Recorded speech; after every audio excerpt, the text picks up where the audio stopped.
Thank you for listening to the John Calvin podcast. For early access, bonus episodes, and a range of community benefits, sign up at johncalvinpod.com/support. That's johncalvinpod.com/support. Welcome to episode 2 of the John Calvin podcast. In the last episode, we were getting to grips with Calvin's context and how he now finds himself forced to flee Paris at 25 years old because of a crackdown on evangelicals started by Francis I.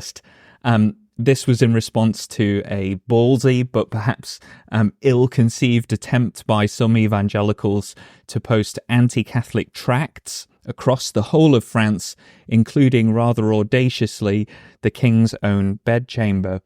In the end, this leads King Francis to end his tolerance of reforming ideas in France and to start seizing books and burning Protestants at the stake. Calvin, at some point, we don't know exactly when, has shifted from the scholarly humanist crowd we were talking about in the last episode into the Reformed camp during this period. And we can see this, for example, in the fact that in 1534, Calvin goes back to his hometown of Noyon, and he dramatically and courageously, I think, resigns the church livings which have supported him throughout his education. His father had managed to secure a deal with the church authorities that Calvin's education would be covered by the church. So from the age of 12, Calvin has been supported by these benefices. But Calvin seems to have decided, we don't know exactly why, that he wants to resign these benefices. It's reasonable to speculate that this is most likely explained by the fact that Calvin has now properly decided that he can no longer in good conscience kind of benefit financially from a corrupt church as he sees it. So that's a potential key turning point for him, this resigning of these benefices, and him starting to align himself less with the humanist camp and more with reformers like Martin Luther.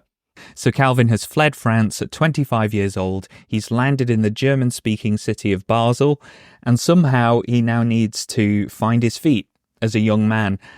He can't speak German, which ends up being a barrier for him. He can only speak French and Latin. So already you get the sense that this must have been a disorientating time in Calvin's life. Add to that his journey there itself has been far from straightforward, to put it mildly.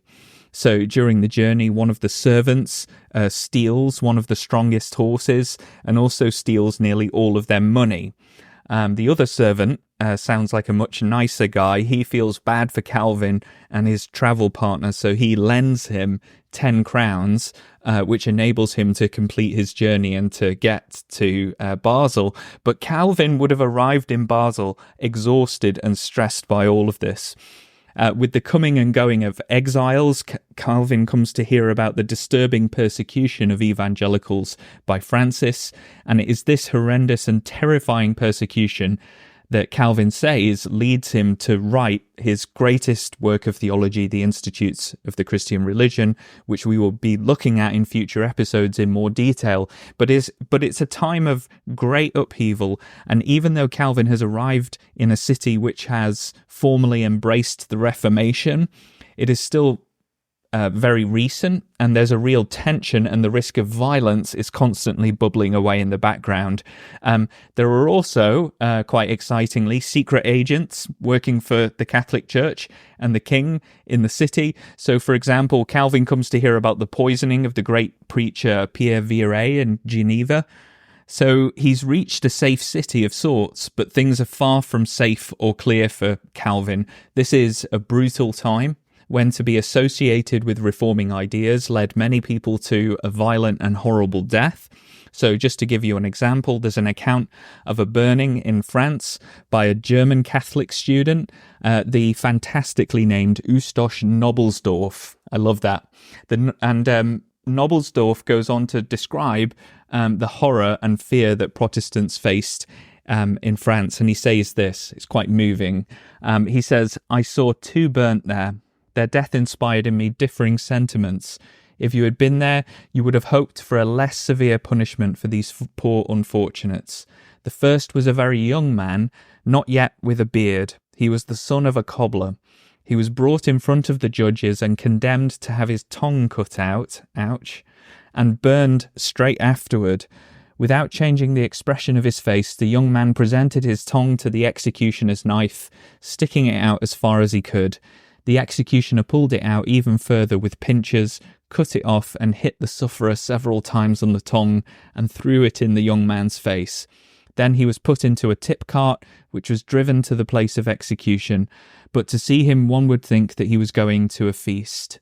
And then a bit later, when the chain had been placed around his body, I could not describe to you with what equanimity of soul and with what expression in his features he endured the cries of elation and the insults of the crowd that were directed towards him. He did not make a sound, but from time to time he spat out the blood that was filling his mouth, and he lifted his eyes to heaven as if he was waiting for some miraculous rescue. When his head was covered in sulphur, the executioner showed him the fire with a menacing air, but the young man, without being scared, let it be known by a movement of his body that he was giving himself willingly to be burned. So you can hear in that rather moving and gruesome story that this is a dangerous time to be openly questioning the church, and it's a dangerous time for Calvin. And so we've got Calvin in Basel hearing these horrible stories of persecution. A number of factors come together that end up landing Calvin in Geneva. The first is that in July 1535, Francis I temporarily allows evangelicals back into France, but only if they renounce their beliefs within 6 months of returning. And of course, Calvin seizes the opportunity to return to his homeland. He has no intention of renouncing his beliefs, but he takes the opportunity to kind of wind up his family and financial affairs in Noyon. After doing this, Calvin intends to go to Strasbourg, the city of the famous reformer Martin Bucer, and with whom Calvin would maintain a close friendship throughout his whole life. However, Calvin doesn't make it to Strasbourg because at this point Francis I is at war with Charles V, the emperor, and the movement of troops means that Calvin has to take a different route going south. And this famously lands him in a city which has rightly come to be associated with his name, the Swiss city of Geneva. And by the summer of 1536, Geneva has formally rejected the authority of the Roman Catholic Church, and they've been able to do this basically because of military support from the Swiss Confederation, and specifically Bern. And Bern allows Geneva to carry on being basically an independent city-state. And it's at this point that we see one of the most fascinating and fiery friendships develop between Calvin and a fellow Frenchman currently living and ministering in Geneva, Guillaume Farel. We'll be doing a series of episodes on Calvin and Farel's relationship in the future because it is just so interesting and hilarious at times as well. Farel meets Calvin and he senses that in Calvin he now has someone with the drive and the mind and the kind of shared convictions, really, not just to overthrow popery, but also to construct something, to build something, a church that's going to be like the Church of the First Apostles. Farel tries to persuade Calvin to stay in Geneva. Calvin explains that he wants to find a quiet corner of the world where he can study, and this leads Farel into one of his most famous and influential moments. And recalling that exchange, Calvin says this: "Upon this, Farel, who burned with a marvellous zeal to advance the gospel, went out of his way to keep me. And after having heard that I had several private studies for which I wished to keep myself free, and finding that he got nowhere with his requests, he gave vent to an imprecation that it might please God to curse my leisure and the peace for study that I was looking for if I went away, and refused to give them support and help in a situation of such great need. These words so shocked and moved me that I gave up the journey I had intended to make." So Farel essentially threatens Calvin with fire and judgment from God if Calvin runs away. Calvin is absolutely terrified by this warning, and so he decides to stay and to try to reform Geneva into a Protestant republic. Calvin's first attempt to reform Geneva doesn't go down well. He's derisively referred to by the Genevans as that Frenchman. And eventually the church authorities so kind of resist the changes that Calvin and Farel are trying to make that they eventually get kicked out of the city completely. And increasingly, people come to realize that Calvin and Farel are not a good team and not a good influence on each other. That is, that they kind of egg each other on and push each other to be bolder and bolder in reforming the church. But in so doing, they move kind of too quickly and too insensitively so that they end up alienating the city council. Remember, at this point, Calvin hasn't had any pastoral experience. He's very green. He's not naturally good with people. He's in his late 20s, full of enthusiasm and passion for the Reformation, but kind of lacking in tact and maybe emotional intelligence. And so Calvin retreats from Geneva to Strasbourg to lick his wounds. And it's here that he's taken under the wing of the hugely influential German reformer Martin Bucer. And I think it's fair to say that Bucer's influence on Calvin is enormously positive. Bucer is very much like a spiritual father figure to Calvin. He's 18 years older than Calvin. He makes sure that Calvin gets a congregation of French refugees to pastor. He secures a teaching post for Calvin at the academy.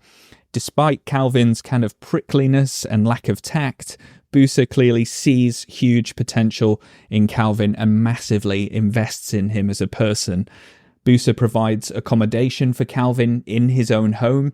He introduces him to his circle of friends, and eventually he secures a house for Calvin with a shared garden so that they could easily meet and chat. I would have loved to have been a fly on the wall in those conversations. But in many ways, Bucer is the perfect mentor for Calvin. He's reformed and sharp enough for Calvin to say that he respects him. That in itself is actually quite rare for Calvin, who's very aware of his unique intellectual gifts and how clever he is. But Bucer is also emotionally and politically savvy in a way that Calvin is not.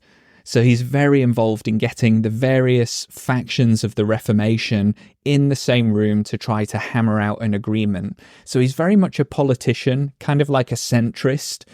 He teaches Calvin that reforming the church is going to be a task that's going to require courage, yes, but that it's also going to take emotional intelligence.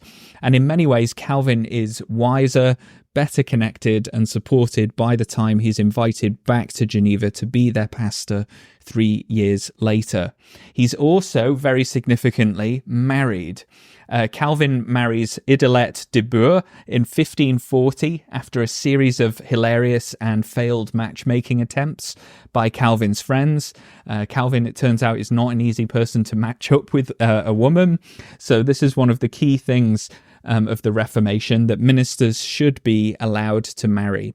And finding a match for Calvin was no small task. So he says at one point, I'm not one of those insane kind of lovers who, once smitten by the first glance of a fine figure, cherishes even the faults of his lover. The only beauty that seduces me is of one who is chaste, not too fastidious, modest, thrifty, patient, and hopefully she will be attentive to my health. Suffice it to say that no woman was found for Calvin on the first few attempts. But eventually he's introduced by his brother to Idelette, and all of the evidence that we have is that Calvin really loves his wife. When she dies, he says, "I have been bereaved of the best companion of my life." So that's a really key relationship for Calvin, which we can probably have an episode on in the future. But as painful as Calvin's first years in church ministry must have been for him, firstly having to flee France as an exile, then landing in Geneva by accident, only to be threatened with divine judgment if he doesn't stay, and then being kicked out of Geneva for doing kind of what he thought God had called him to do. He ends up for having 3 very happy years in Strasbourg, getting pastoral experience, being mentored, getting married. There's a real sense in which this period in Strasbourg is crucial for Calvin's personal growth and his maturity. And he will need all of this as things have got so bad in Geneva that they come grovelling back to him and they ask him to be their pastor again 3 years later. And this feels like a good time to finish this episode. Thank you so much for listening. When we come to the next episode, we're going to see how Calvin goes more and more from being this obscure figure to being, in many ways, the celebrity of the Reformation, up there with Martin Luther in terms of his influence and fame. And what he does to stamp his influence on Geneva is what the focus of the next episode is going to be. Such a fascinating time in history. Really looking forward to that, and see you then.